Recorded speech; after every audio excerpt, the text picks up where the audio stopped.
Hi everyone, today we'll talk about how to select or how to choose ringtone of public group.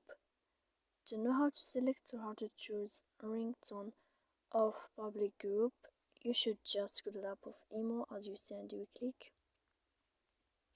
After that, in this page, you will go to above to this window of profile and you will enter.